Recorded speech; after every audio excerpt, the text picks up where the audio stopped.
Gale nearly got a flick on that. Can he put it into the path of Latterline? He's thinking about going himself. Latterline and Latterline! Oh, that's a wonderful goal! Now on to Benjamin. Just holding off for Benjamin, twisting, turning, that's it! It's Liam Henderson to deliver. David Gray has scored. Good morning and welcome to Down the Slope Breakfast Club. It is stupid. This is our earliest record ever, Liam, right? It's the morning after the night before. What could have been? Was Rocky Bashiri going to get added to our intro video? Who knows? How are you doing, right? I'm doing all right. Apologies to the listeners. I'm probably in the same boat as about 20,000 others this morning, that my voice is not holding up particularly well. I think there might be some Halls soothers this afternoon to bring it back to life, but struggling a wee bit this morning. But I woke up this morning with a very different perspective than I went to bed last night, I think. Yeah, well, let's just start with that. I don't think we need to run through anything in sort of chronological order. I think it'll all come natural. I'm assuming you're much like myself in the fact that you've not seen any highlights or anything like that you'll be running purely off game time vibes. Oh. How have you woke up this morning feeling about the Hibs performance over the two legs? Immensely proud. I think 210 minutes of just a lot of guts, a lot of determination. Some great defensive moments and some good moments in attack as well. Felt like some of the fine margins maybe last night and to an extent last week as well just went against us with a couple of very marginal offside decisions. But it's immense pride. I think the players. I think the support last night was incredible. That's one of the loudest I've heard Easter Road. I know it's hard for you to really measure decibels over quite a long period of going to the games, but certainly when that equaliser went in last night, at the half-time of extra time, half-time of the game as well, the noise before kick-off, it was something quite special last night. Hoped it would be I felt like from an atmospheric perspective, it lived up to expectations. It did indeed. It did indeed. It was, when you see on Twitter and stuff leading up to the game and that, and think everyone's like try and make it hostile and stuff like that. And when I see stuff like that, I'm just it doesn't feel like even like a Scottish atmosphere to me. Do you know what I mean? Like that feels to me like a sort of maybe what we've got coming on Thursday night in Belgrade or that.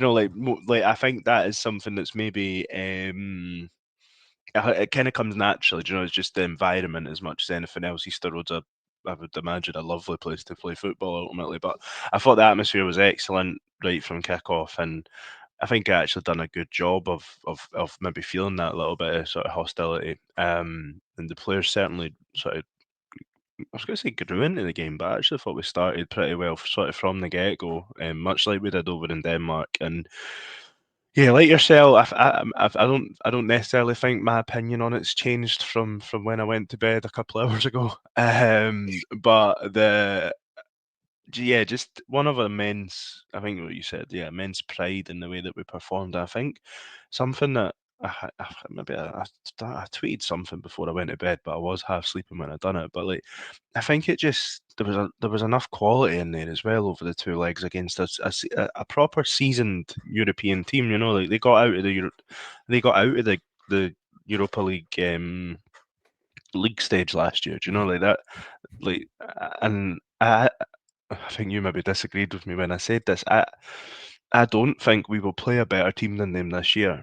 Whether you maybe think Partizan will be on their level, I don't know. And there's probably a conversation to be had about Celtic maybe being at their level, but I certainly don't think we'll play a better team than them this year. In over 210 minutes, what would you say we were more than a match for them? And it was, in a way that you maybe go to Celtic Park and match up with them by being defensively sound. And I think for large spells of the second half, they did control the game in both legs. But I think you're probably going to expect that with a team that's stacked with international quality players. I thought the guy, is it Osorio, number 11 last night, and the boy was number 58.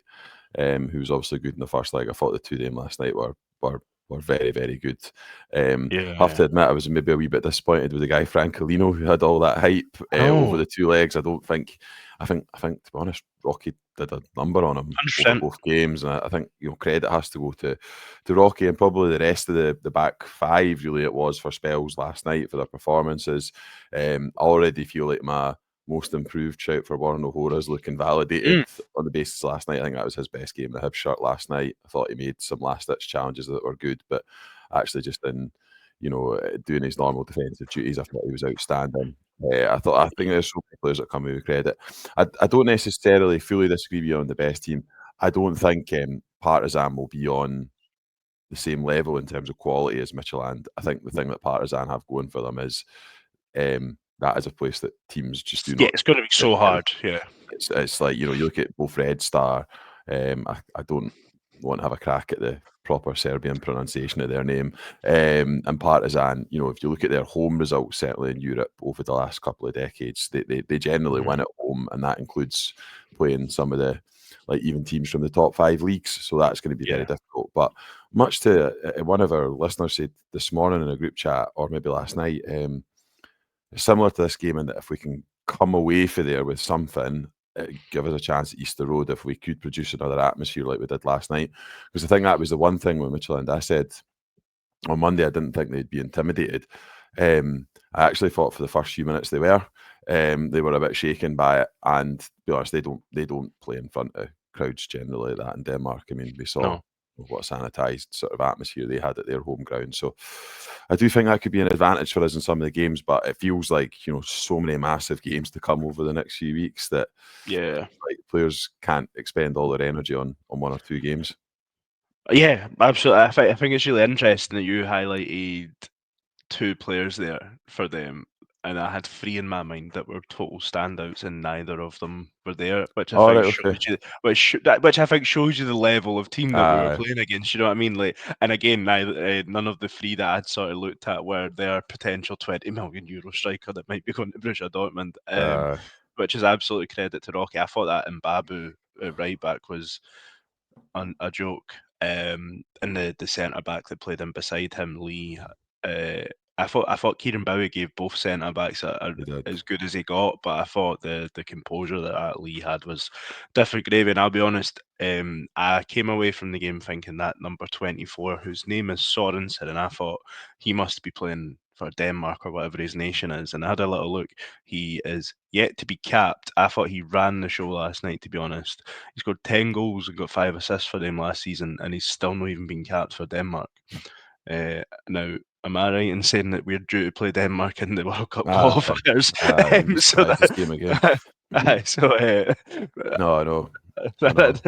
Maybe temper expectations for Scotland a little bit as well. If players like that of that quality aren't getting in their squad. But back to Hibs. I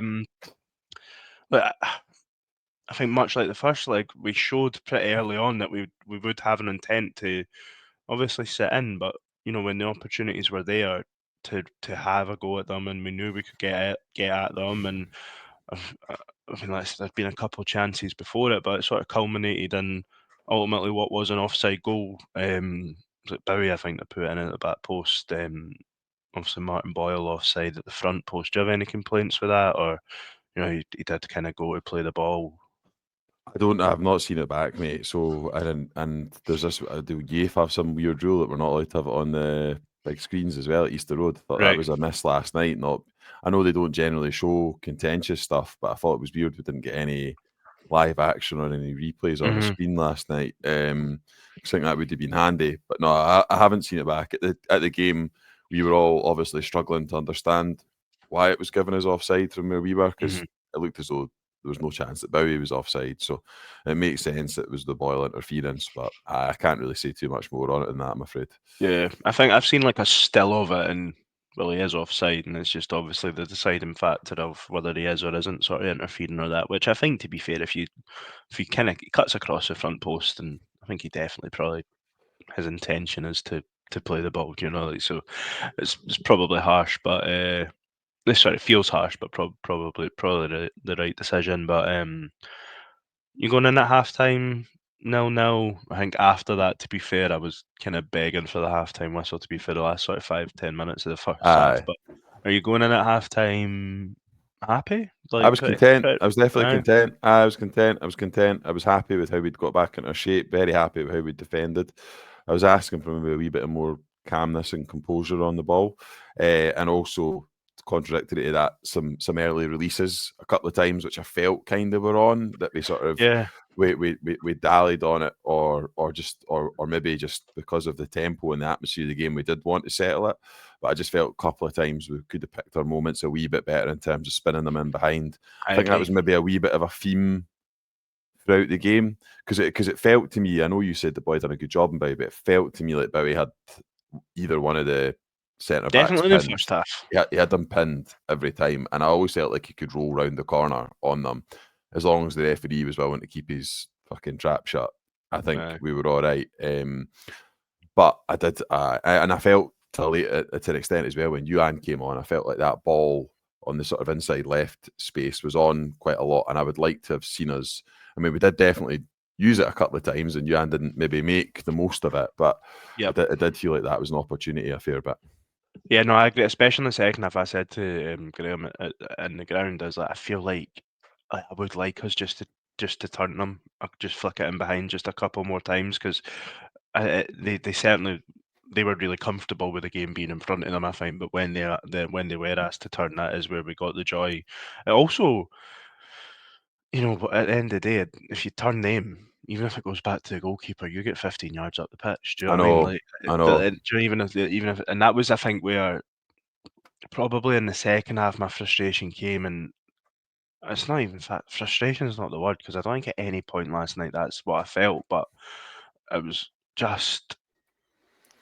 I felt with the balls, we underhit a lot of them. I'm like, no, like, see in games like this, like, you've got 30, 40 yards of space, and do you know what? If you overhit it, you get up the pitch. Like, do you know what I mean? Like, just like, I know you're trying to play the right pass, you're trying to weight it perfectly. It's not that, like, do you know what I mean? It's the same like corners. I don't really get wound up if it hits the first man, because No, they're trying to whip it in and like, be so precise in that. I'm like, just turn them, George, like, because literally, I know. even if it doesn't work, it'll get us some room. But See on the corners and just set plays in general point. I do think it was a pity he only really managed to last half an hour last night, because I do think it's a real pity not having Nicky Cadden on the park, because I think quite often what I saw from dead ball set piece, dead ball free kicks or corners was that lofted ball coming back floaty. into things, and you just don't see his team score from floaters.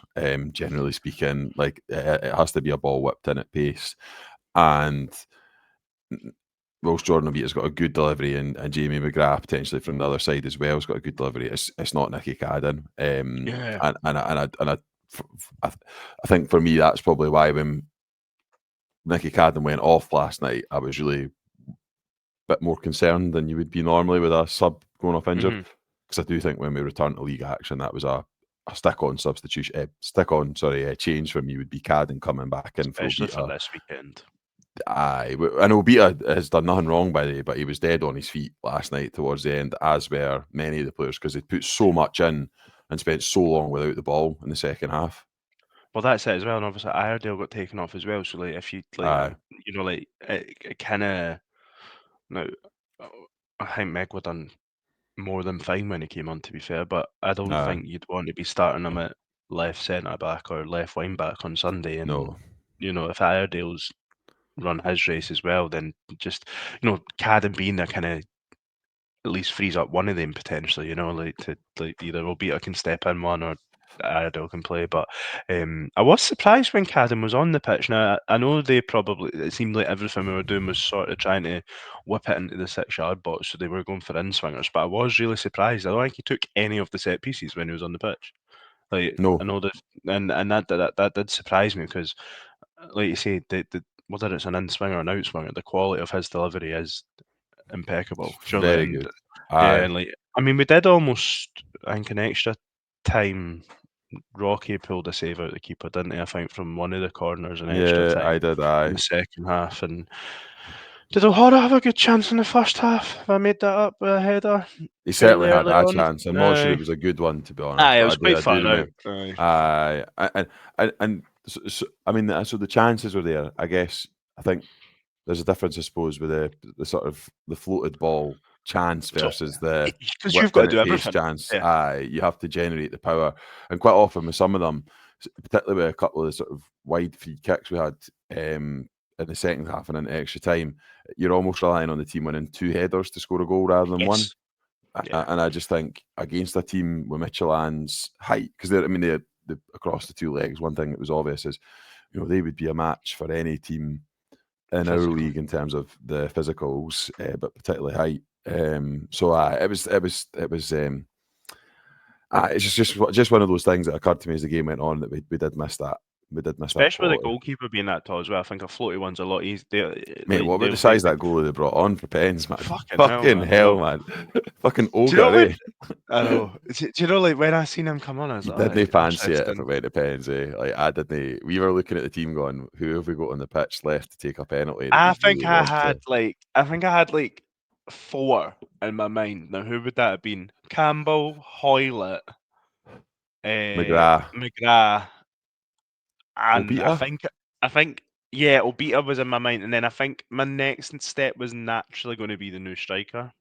Aye, I had that would make sense. visions. I'll be honest, right, and this is, I love Ellie Yuan, I do, and but I was like, if we get to penalties, He's got to take up an anchor or something. he's going to do something, isn't he? Do you know what I mean? Like, he's Aye. like, I was like, because I feel like we've seen him take a penalty. It was like maybe against, I think, in a European tie. Maybe I might be wrong. I have a vision of him smashing a penalty. Did they take a penalty Like, against St Mirren away? honestly, mate, I've no idea. I have a vision of him smashing a penalty in my head and going in, but I also have a vision of him like doing 25 stutters and like Aye. just not knowing what Ellie Yuan like. I think you sort of seen the best and the worst of him in his sort of cameo last night for the equaliser. It was fantastic, and then in the last minute, it's like go and just cross the ball, Ellie. Like, do you know, I like know. go and just get the ball in the box. We're But like, going off third dinger at that, like, and I could understand it, to be fair, look because at it was Obia just had a crying chance out. too. I know. I don't know. Sometimes it's like they want the ball in to be perfect, but when you're in the dying embers of the game like Just that, get it in it's there. just launch it and like make them defend it. Yeah. I didn't. It's a pity we never got to penalties. I'll be honest, I didn't really fancy our chances of winning a penalty shootout. I think that's naturally. When they I had don't think the I've ever head fuck fancied with the Hibs. goalie coming on, I was like that head fuck. I'm not a big fan of that. And to be honest, I just felt for whatever reason they just felt like they were a wee bit fresher. Yeah. I thought throughout the game, Liam, and like I mentioned this again last night. Like, do you know when you watch games of football and you think, God, all the breaks are going for them?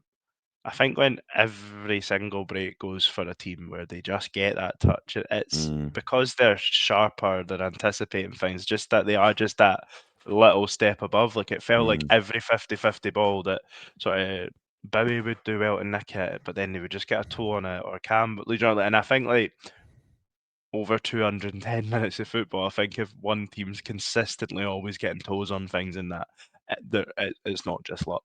And I agree. I think, Yeah, right. and look, penalties absolutely is a lot of it. Like, you know, it just comes down to a little bit of technique and a little bit of skill and sort of commitment and you know, like there's a lot that goes into it. But I think I don't know if I'd ever fancy Hibs in a penalty shootout because I'm a pessimistic football fan. Do you know what I mean? Like, but it would have been good to at least get to that. And I think football purists would probably say that Hibs didn't deserve it over the 2 legs, and they would argue that they were the better side. But and they were. They controlled the game of football. But I think, and I would say probably more so last week than this week. I think we more than had enough chances maybe to actually say, had we got to penalties, it would have been good value. I think with better finishing last night, they probably could have had us actually tucked away in the 90, to be honest, especially in the second half. They had a couple of good opportunities. But do you have anything else in general that you want to talk about last night? We'll have a little bit of look ahead to Dundee and what we think the sort of 2 legs. So sort of what the impact that will be. No, I think it's right just to touch on the atmosphere again as a summary point. You know, I think actually fair play to Barry Wilkins. Actually thought he got the music spot on. I quite enjoyed Joyful Yeah. Kilmarnock Blues before the game. I thought that got the right atmosphere going. I thought he played the right stuff at sort of half time, extra time, and all those, because there's like 2 additional breaks that you've probably not. Well, I suppose you would prepare for, like, because you know the eventuality is possible that it goes to extra time, but 2 that you wouldn't normally have. I thought that was good. I thought the atmosphere was pretty bouncing, to be honest. We seem to have acquired a few new flamethrowers as well, which was They were wasn't as many nice. as that last season, was there? No, and they certainly didn't have green shit coming out of them. Although I have to be honest, as you were aware, I'd had a bit of a trek for my, and I was still sort of recovering Been from on the your seat yet? sweat that had been. Well, Oh, just right. no, it wasn't my seat, but I was fucking roasting. Then they started. I'm like, any chance, lads? It's not the middle of winter. I It's warm know. enough. Like, Aye. nah. You're Do no you know really what wanting it's? your eyebrows singed off in the front row either, are you? Like, No, I know. It's but there'll be a fine coming in the post for you for pyro. pyro, aye. I I think mean, Harry mentioned it though. Like, I think Block 7, I think they're starting to do a really good job actually, and I think like the what are they called? Tifos? Is that the word? I think I just want to set the record straight, but he said on Monday that we've been critical of Box 7. I don't think we've been critical. I think Harry has been critical of Box 7. No wishing to personalise it. Like, I don't think I've ever really had any critique of them, to be honest. Other than maybe having a wee laugh at that cheeseburger tweet for a few years ago. I don't think I've ever really had anything too critical to say about them. Because I think, they are what they Other are. They're than young this time laddies who 3 are trying year to create an ago, atmosphere. I think this time 3 year ago, sitting on a podcast post St Johnstone, we might have been a bit critical because our heads were still ringing for Oh, a the beer in drum front of that the day, drum. man. Aye. Did you say that was 3 years ago the other day, It or was. a It was couple 3 of years days? ago the other day, and Right, aye. my feet still haven't recovered for that for Aye. that walk and and Well, my chosen attire that day. That was I interesting. just hope you suitably choose your attire better for Dens on Sunday. I'm looking forward to it. Like, I'm looking forward So to the man, trip up there. It's very rare now that we go and have a beer before the games. But I think a few of us are going to go have a few in Dundee beforehand, Mhm. which is quite exciting. I think just sort of dad life and everything else means that having beers on away days has become so infrequent that it almost doesn't happen. But we're looking forward to it, and I think. I do, being honest, I do have a concern about us, legs wise and mentally off the back of a big game, 120 minutes. I genuinely think, that from a fitness perspective, it's not as big a consideration at the early stages of the season as it would be in the middle of the season. But I do think mentally, I think it's very difficult to kind of switch yourself on fully after such a big occasion on the Thursday night. Aye, I think I think what you've said there is the logical and balanced approach to it. What I'm going to say is the stupid approach and go. I just don't think this team will lose. Like it's do you know, like, I think obviously we lost in extra time last night. It's only 5 defeats in 30 in all competitions since the last time we played Dundee at Dens, and 4 of the defeats have been against Celtic and and FC. So is it Midgeland? Is that right? Is that Midtjylland. Midtjylland? And I just think through that period of time, they've faced adversity. They've had tough runs of fixtures. We played Celtic, Hearts, and Dundee United in the space of sort of 7 days, and now obviously there's a wave of emotion at that point. But what I would hope is that the performance over the 2 legs, you heard it at full time, the support that was still there for the team. I think the away end's pretty much sold out. I think there's like some tickets left in We one must be block taking at the some side. numbers on Sunday, yeah. So you would expect that would sell out, and that I would like to think again the atmosphere will generate. I think if we can start quickly, Dens will be a good place for Hibs to be playing football on Sunday. If I'm being totally honest, just with the sort of vibes that are around there, I do expect there'll be a couple of changes. But I just have a trust. Maybe it isn't stupid. I just have a trust in this team that they'll get the job done. What changes do you expect? I look at player. I don't think Boyle will start. If I'm being honest, I think he absolutely What run did his he play? race About last 100 night. minutes last night or something, 110 I minutes? think he came off. Yeah, it was I clocked. It was 20 minutes. The Cleege. EJ. Cleege. I think he'll probably come in and get his first start. I do feel like we are potentially very much managing his minutes, similar to what we needed to do with Bowie last year. Just it Mm. seems to be 10 minutes, like 10 minutes, 20 minutes. But I think he might get thrown in from the start if if Nicky Cadden's fit, he will play. I think in place of one of Iredale or Obita. And I think there'll be a freshness in the midfield as well, Liam. If I'm being totally honest with you. I think Levitt will probably come out, as important as he's been. I know he was Yeah, subbed quite early. He was the earliest sub last night. Maybe not Levitt actually, sorry, because Mulligan did play the full 120. So I I think think, Mulligan will drop out if I'm being uh, honest. And I actually uh, think it'll be Junior Hoylett that comes in for him. Now, Jamie right, McGrath played drop the whole McGrath game back. last night as well, but I think McGrath will still start. I think Cadden will come back into right wing back. Obviously, he only played the hour last night. And I think McGrath and who am I? McGrath and Levitt will play midfield, and I think Hoylett will sort of take up one of their roles off the side, and behind McGrath's sort of Bowie. conditioning is something I else, was, though, to go yeah, and he's 120 and still play the way he was last night, because that 10 role in the system that we're playing is a hard 100, shift, yeah, which is why definitely. Josh Campbell's traditionally played there last season, because he's probably the player who can cope with that demands the most. And I know the two of them probably play the position slightly differently, but credit to him. I mean, if he starts the game on Saturday, I think Sunday, I think that tells you all you need to know about Uh, how he looks looks after after himself. himself. I Um, am, not to get all formation nonsense on you, but I'm kind of intrigued to see. I think over the two legs, it's very much been one striker with two off. I am wondering if they'll just be more like, is it going to be Cleege and Bowie with sort of more what we've seen last year, with then just like sort of 110 in behind them. I'm sort of intrigued to see really what the plan is, because I was just thinking about it. I'm like, I don't see a world where Martin Boyle, like in 6 months' time, if all being well, I'm like, surely Boyle, Bowie, and Cleege, the intention here would be that the three of them should be in the team. And it's like, how do you fit them in if you're only playing two strikers? But Do you know what I think, though? Maybe Cleege's part. I know Craig said he thinks he'll be away within 12 months if he's good. mhm. I have a slightly different view to that, and I think Cleege's been bought with the fact that Boyle has a year to go Yeah, maybe. in mind. And I think they're looking at that being a soft transition that happens over the course of this season, and that he can come in for Boyle, potentially Bowie at points, potentially even McGrath if we play a different sort of system. Because I take what you're saying on board about the players, but I think if you look at that 10 position, if Molotnikov stays, I think you've got four guys who want to fill that number 10 position, and Campbell, McGrath, Hoylett, Molotnikov. So I think that position's a pretty constant fill, to be honest. And then I think it is, at most, it's two from Boyle, Bowie, and Yeah. Cleege.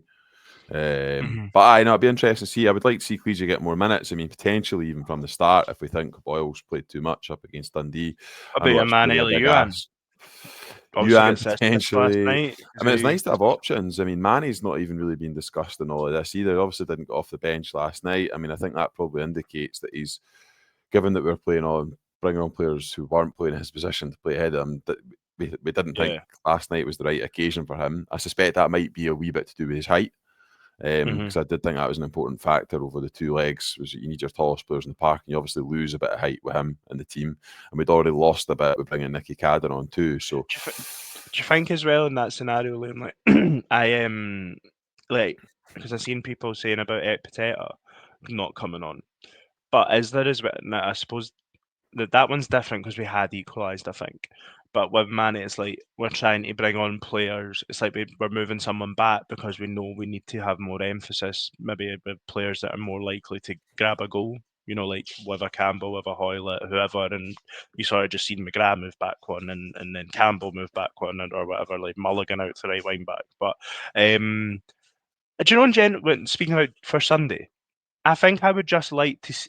I mean, if it's the same team, I think that's fine, as long as I don't think it will be the same team. And if it is the same team, he obviously deems that their conditioning is that is good enough. I think as well the 5 subs rule should help. Like the fact you can almost change your full team if you did want to go the same. Within sort of 60, 70 minutes, you could almost freshen up 50% of it. But Yeah, I just think the 3 or 4 changes, and I think there's uh-huh. and it doesn't in my mind it doesn't necessarily matter to me who it is, because I think if Nah, I seen Yuan playing, if I seen Nicky Cadden playing, if I see Klidje playing, if I see Hoylett playing, I'm going, that's all right. Really, I'm comfortable with that, and I think that's a sign of the fact that there is a good depth in the squad, and that there's options there as well. Which, and like, if it's Josh Campbell or whoever like that, I think I'm pretty relaxed going into the game. Can I just ask you a question? Would you deal just now on 4 points from Dundee and Kelly? aye, because we're away again next week, aren't we? Yeah. So probably aye. Let Probably. me extend that out then, and I can't tell you what the results will be against Partizan. Would you deal on 4 points and going out the League Cup, or would you deal on 6 points and going out the League Cup at Livy? Yes. Yeah. Would you? Me too. I think that's. I honestly just think, I mean, I feel free to change my mind of progress in the League Cup, but I just think, we've played all last season for the right to be, where we are in European football. The League Cup can wait. Like, Mhm. I would love to get through, obviously, but I think, just being realistic, I think the squad at the moment, the size, I mean, you see with the bench last night, Megwa, McIntyre, Ekpiteta, who's not really the kick, all on the bench. I don't think the squad's ready to go Yeah. three fronts at the moment. Yeah, I think it'll be interesting if the Bell get. I think the team at Livingston, I think, will be very different if we get through the Belgrade tie versus if we don't. Probably would be my guess, but give me a wee score prediction, and then we've just got a little bit of potential transfer ins and out just to cover off. I'm going to go 2-1 up at Dundee. Yep, like I say, I'm pretty relaxed. I think we'll win the game. I think Hibs are going to win the game 2-0. I tell you what, I think that back line, and not to go back, but that is a unit. Really, and I know we're talking about changes. I think maximum from that sort of 3 or 5, you'll probably see one change, and they play as a.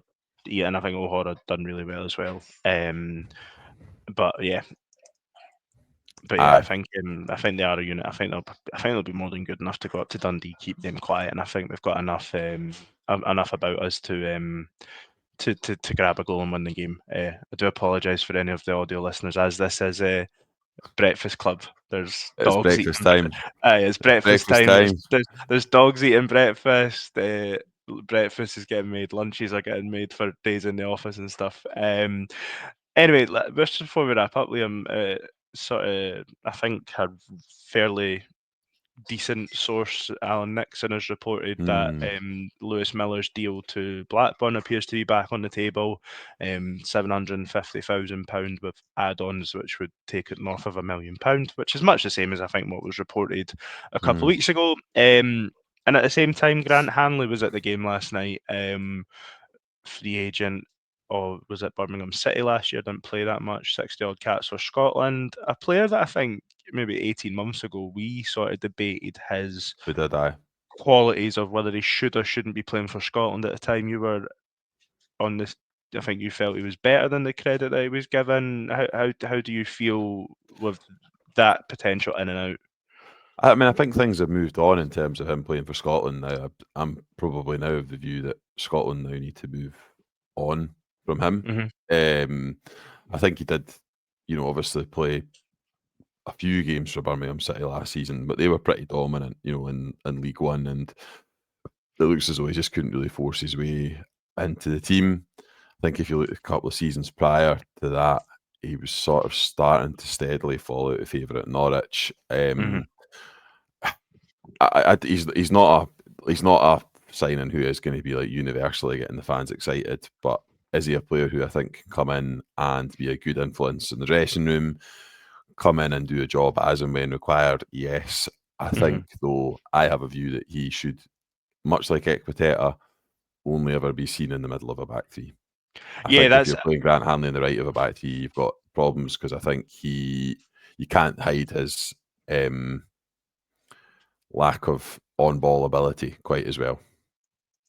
Yeah, I agree. I think I sort of when it was mooted in our sort of down the slope chat thing, I was like, if he's just being brought in to add to our unit, maybe even if Arete Pateta is to go, as we've sort of mentioned, that we think we've got a feeling that he may well move on.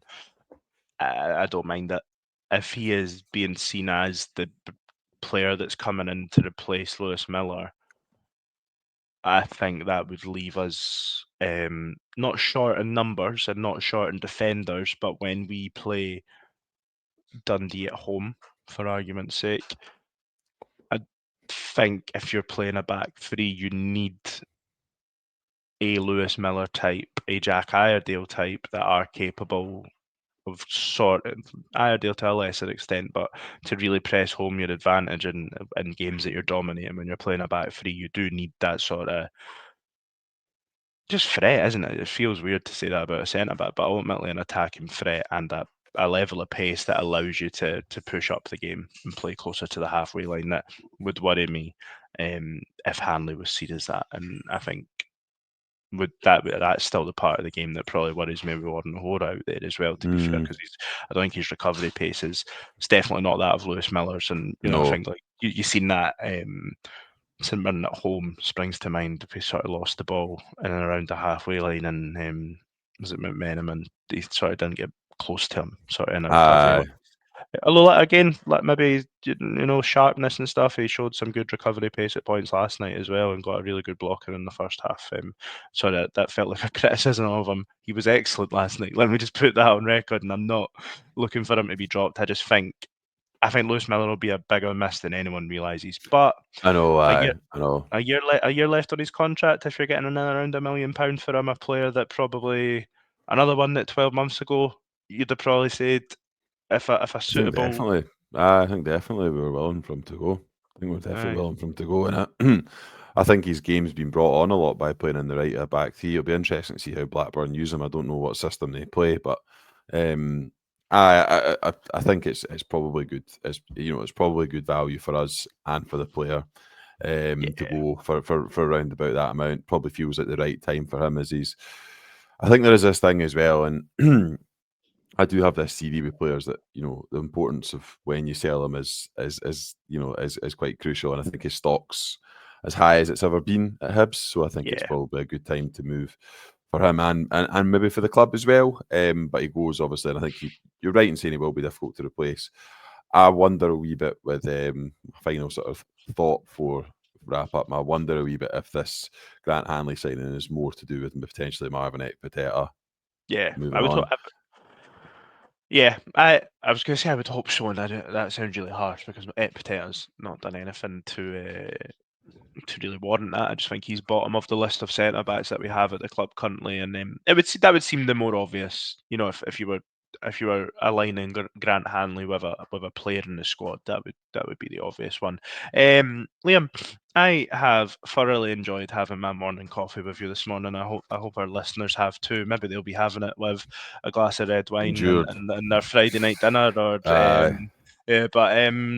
and I'm thoroughly looking forward to league action returning on Sunday up at Dens. And look, we'll be back on Monday evening as per usual, ahead of what will be another massive week for Hibs as we travel to Belgrade to play Partizan before welcoming Kelly at Easter Road next Sunday. Wednesday is the club's 150th birthday, I believe. So it's all go at Easter Road, and Hibs are well and truly back. Cheers. On the Hibs.